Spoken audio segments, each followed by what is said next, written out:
السلام عليكم ورحمة الله حبايب قلب مطبخ هالة. تعالى اقول لكم انا ما كنتش هصور الفيديو ده، بس بما اني سمعت كلكعة كتير كتير كتير في تخليل الزيتون، فاحب اقول لكم ان الزيتون تخليله ما فيهوش اي حاجة ممكن تكون صعبة. الزيتون ده من اسهل انواع من اسهل الوصفات اللي ممكن تعملوها في التخليل. وهقول لكم على حاجة دلوقتي هتخللوه فيها ممكن يفضل معاكم سنة واتنين. انا والله الزيتون ممكن يفضل عندي بالسنتين ما يجراله حاجة، ومن غير كل الكلكعه اللي الكل بيعمل.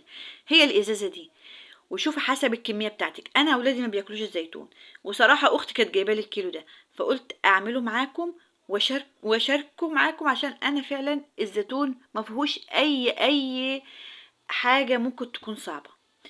تجيب الازازه دي، ويا دوبك كده تعمليها بالسكينه وتخلصي الكميه وتحطيها في الازازه.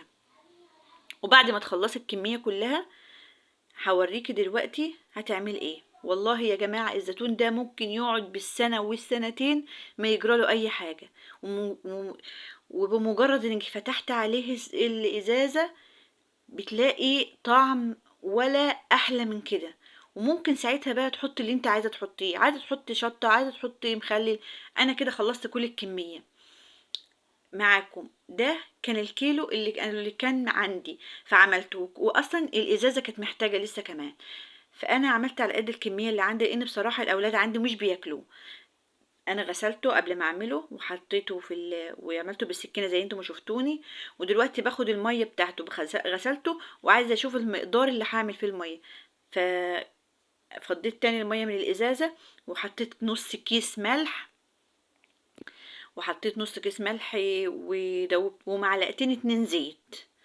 نص كيس الملح ده عشان برضو يفضل ايه، لان الزيتون بينزل المرارة بتاعته، واحنا مش هنفضوه من مية ولا اي حاجة.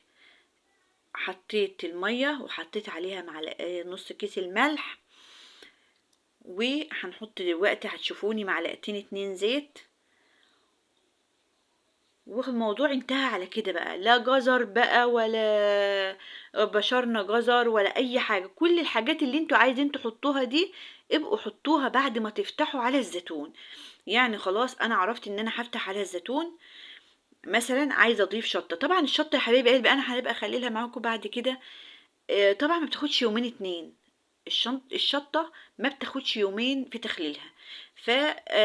هم كل اللي هتحطيه فصين التوم دول، هتحطيهم وهتقفلي الازازه على كده، وتضيفي لها الملح، وتضيفي الميه بالملح والزيت اللي احنا حطيناهم، وتقفلي الازازه وتنسيه. انسيه من شوفي بقى انت هتفتحي عليه امتى ونسيه. وطبعا انا خلصت كل الكميه قدامكم اهو، زودتها وعملتها كده بركنها بقى. ممكن انت عايز تعملي 10 ازاز لو انتوا بتحبوه حطي، انا مش هقولك كده. وكل ما تكوني الازازه مليانه ومضغوطه هيكون افضل. فقولوا لي رايكم بالله عليكم.